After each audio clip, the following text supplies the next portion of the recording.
I'm Lisa Arledge-Powell. I'm the president of MediaSource, and I'm speaking about brand journalism. What brand journalism is using journalistic style content to tell the story of your brand. The key thing about brand journalism is it can't be too branded, so you need to really pull back on the branding, and you need to think about the audience you're producing it for. So it can't be about your hospital or your doctors, it needs to be about the healthcare consumer. What I hope that people got out of the presentation is that they really need to think like a journalist, and they can find these stories from their own hospitals and produce them and get great results. I think sometimes brand journalism can be a hard sell to the C-suite, but you have to remember that brand journalism is telling, not selling. We need to be telling the stories of our patients and the wonderful stories that are happening at our hospital. So these stories can't be about your CEO, it needs to be about the people that you're taking care of, because that's what your consumer wants to hear about.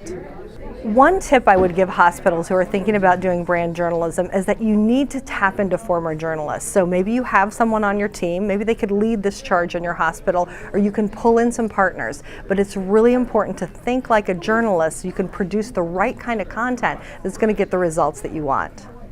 I'm Pam Barber, Director of Media Relations at Nationwide Children's Hospital in Columbus, Ohio.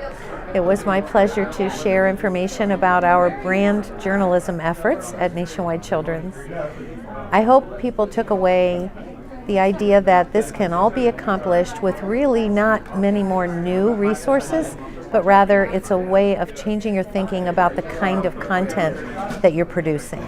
I think the real benefit of brand journalism is that you're producing content just as though a media outlet produced it.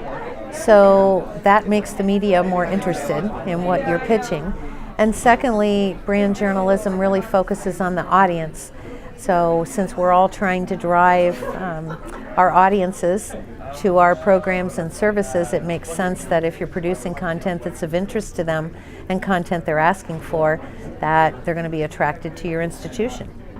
Gosh, when we're seeking content, we're trying to listen to what our audience is asking for. And so in our case, being a children's hospital, we have a number of mechanisms in place to make sure that we're listening to what parents of our patients want and what other pediatric healthcare consumers are interested in.